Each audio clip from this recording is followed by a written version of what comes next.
I hope you are having a wonderful day. I wanted to get on here to share about something that I've been doing the last few days that has really just had a profound impact on my life.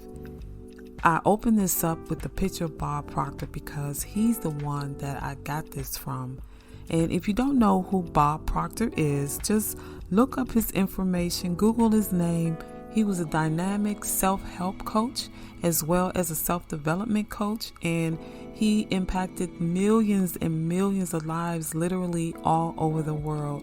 I really wish that I had started listening to his material way before now. I probably would be a lot farther ahead in life, but things happen when they're supposed to. If you're not familiar with who he is, I hope that this little video that I'm doing introduces you to his wonderful and amazing contribution to the world. So I was watching some YouTube videos of him, and I came across a video that he did. It was an interview he was having with a young man, and he talked about writing down 10 things that we're grateful for every day. I believe his associate was having a challenging time, and he gave her this advice. And the advice, she took it, and it had such a profound effect on her that he incorporated it into his program, and he started having his team do this also, and it has just done tremendous things for them.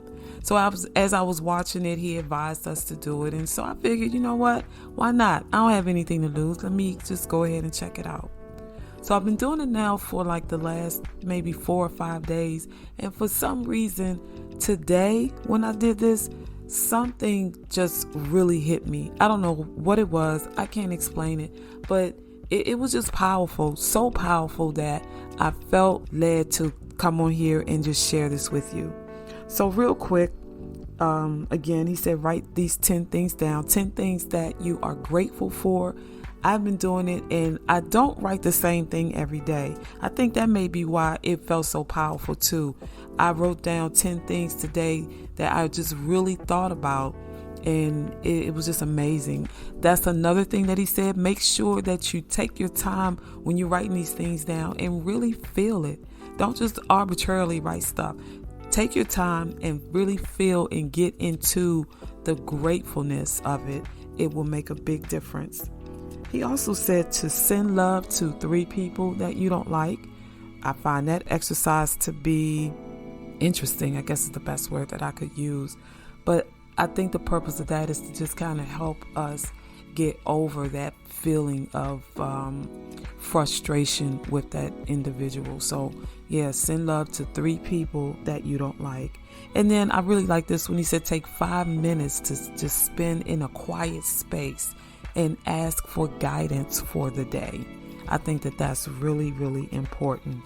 When you do this, it's important to get up a little extra early. Give yourself time to do it.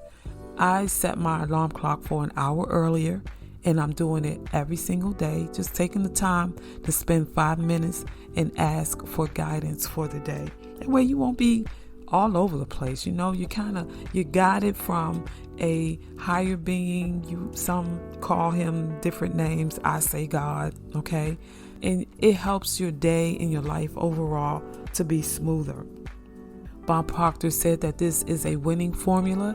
He said you should do this for the next 3 to 6 months, and let's see what happens. So that's where I am. Now, for me for today, I'm trying not to ramble too much. This is what I'm grateful for. These were my 10 things for today. Number 1 is my wealth. I am grateful for the money that I have and the money that I know that is coming in.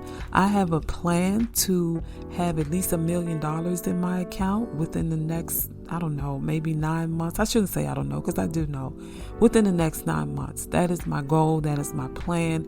And when it manifests, I will share with you exactly what I did and how I did it. And he also says that when you're writing these things down, don't worry about how, okay? Just trust God, trust the process. So I'm grateful for my wealth. I'm grateful for my eyesight. And when I say that, that's not against anybody who may be sight impaired. That is not what I'm trying to do here. I happen to be able to see, and I'm thankful for that. I don't know what it's like to not have eyesight. And that is a blessing. I'm thankful. I'm thankful that I can hear also. Again, this isn't anything against the hearing impaired. I don't know what it's like to not be able to hear, but I'm grateful. I'm thankful that I can hear. I am thankful for my car. Oh, wow. Guys, I remember there was a time when I didn't have a car and it was a struggle. And it's one thing to not have ever had a car and you go through life like that. But when you've had a car and then you don't have a car, that is a challenge. And when I was going through that, I lived in this apartment. It was up on a hill. It used to be so difficult for me just to walk up that hill sometimes. I remember times when I had groceries, like all of these bags, heavy bags, and I didn't have money to catch a cab, and I would walk a little bit, then stop and put the groceries down, and then walk a little bit farther, and stop and put the groceries down, and it was just difficult, right? I live in a part of the United States where it gets really, really cold, and sometimes standing out there at the bus stop waiting for the bus, it's snowing outside, it's raining, it's freezing rain, you're dealing with all those elements.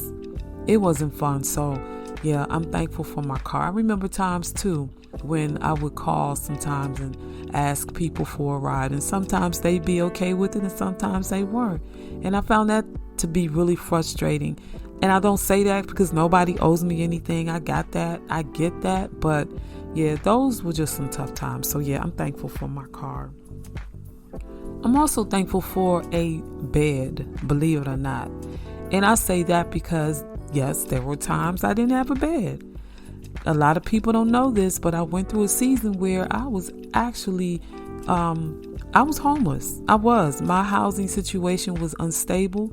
And so I was going from this house to that house to this house. And most of the time I was sleeping on the floor because the people that I knew, they didn't have a guest room. They didn't have a guest bed. So yeah, I was on the floor. Even then I was thankful because at least I wasn't in the park sleeping on a bench, or at least I wasn't somewhere in the woods, right? So now that I look back on those times, I'm in a beautiful, nice, comfortable, cozy bed, and I am grateful for that. I am also grateful for food to eat because, again, there was a time, thankfully I wasn't going through all of this at the same time, but there were moments when I didn't have enough money for groceries, right? And I remember one time in particular, many, many years ago, it's maybe like 30 years ago, I was really young. I didn't have money really to go to the grocery store, but I was hungry, and I know my daughter was hungry. So I used to have a jar full of pennies, and I kept pennies in this jar. I remember I went somewhere and I got some of the rolls that you roll pennies up in because I didn't want to spend, you don't want to go to a store and just throw a whole bunch of pennies on the counter. So I at least rolled them up, and I went to a carryout that was close by using those pennies that I rolled up, and I bought a sandwich. I got us a fish sandwich. She ate half. She was little, thankfully, at the time, and I ate half, and it was just tough. So yeah, I'm thankful for food. I am thankful also for a washer and a dryer. Can you believe that? A lot of people take this stuff for granted, but again, I remember days when I used to have to go to the laundromat and it was not fun. I didn't ever want to carry loads of laundry and laundry detergent and all that stuff on the bus. So when I could, I would rent a car and I would just load all of that stuff in the rental car and then go to the laundromat and do what I had to do. So those days, those times, we take a lot of stuff for granted. I'm thankful I don't have to do that now. I can just go right downstairs and wash my clothes in my washer and dryer right here in the house. And I'm grateful for that. I am thankful for my mindset. A lot of us have gone through situations with people. We've been mistreated. We've been talked about. We've been treated unfairly by family members. I mean, it has been challenging. And sometimes those situations can leave us bitter. They can leave us angry. And if we're not careful, we are taking those frustrations out on people who don't deserve it. So yes, I've gone through all of that like most of us have, but I learned to let it go. My mind is free. My mind is at peace. My mind is clear. I don't hold any grudges with anybody. Now, certain people I don't deal with anymore because I have to set boundaries, but I don't hold on to that, right? And so having a clear, peaceful mindset is a blessing, and I am grateful for that. And then speaking of mind, I'm grateful for a sound mind. There are people out here who are literally out of their mind. They don't know who they are. They don't know where they are. They have lost touch with reality. They're just like spaced out in mental hospitals, on psych wards. And again, I'm not being judgmental. This is just the reality of how things are. I'm grateful that's not me, because I know it could be me. I've gone through situations where I felt like it probably should have been me. I felt like if I wasn't losing my mind, I should have, because it was just, life just got that difficult. But thank God that hasn't happened to me. And so I'm grateful for that. I'm grateful for a sound mind. And then lastly, I'm just thankful for the wonderful things that's happening in my life. I feel purposeful. I've written a couple books. I'm writing another book to help people transition out of low-wage jobs and being unemployed into careers that can help them live a better life so they can avoid some of these struggles that I've endured. I'm grateful for that. I'm happy for that. And so that's what this is all about, this exercise. It wants to put you in a space where you're not focused so much on everything that's wrong, because I don't care what's happening. Things could always be worse. They really, really could. I'm thankful that all of these things that I've shared with you has been a blessing. It still is a blessing. And I hope through what I'm saying, you also find some light and some love and some hope, and know that everything really does turn out all right in the end. Stay focused on the good, stay focused on the positive, and everything really will be okay.